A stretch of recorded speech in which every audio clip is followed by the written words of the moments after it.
At muling nagbigay ng behind the scene ang direktor ng Don Bell sa Can't Buy Me Love. Kitang-kita kung paano sila nag-date noon. At napakomment pa nga ang mga netizens, sabi ay, direct teleserye ulit sa Don Bell soon 2025.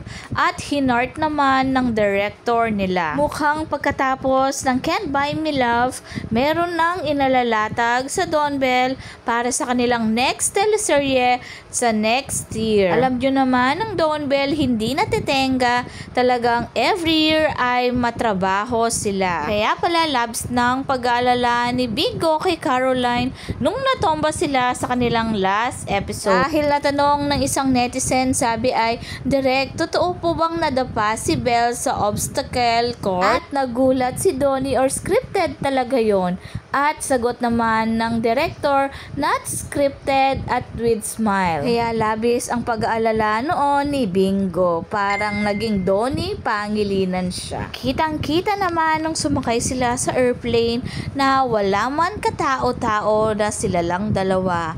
At tignan mo naman ay magkadikit na magkadikit ang dalawa.